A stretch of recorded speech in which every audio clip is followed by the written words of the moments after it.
read last week by the CS for National Treasury, Henry Rotich. Speaking in Bomet after attending the AGM for Bomet Kupet branch, Tonui claimed that the members of the National Assembly were not independent in their roles and that they were being used by the executive. He said that even his attempts to seek some amendments failed, despite the fact that he had good intentions in ensuring that the revenue was shared equally.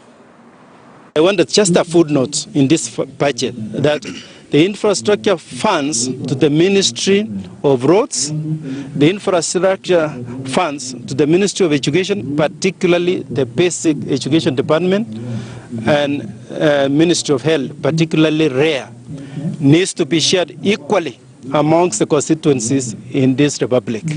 What we have currently is unfairness, especially when we allow the people in the ministries, in fact, are cartels to decide. They allocate unfairly to the areas where they come from. Can you imagine the emergency funds for roads?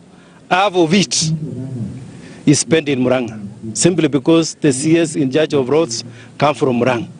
And that is the unfairness which I wanted to sort out in this budget, that it be shared among the constituencies in this country equally. The same in infrastructure. They're giving the national schools as high as 150 million, others 100. Then other national schools are being given 25 million.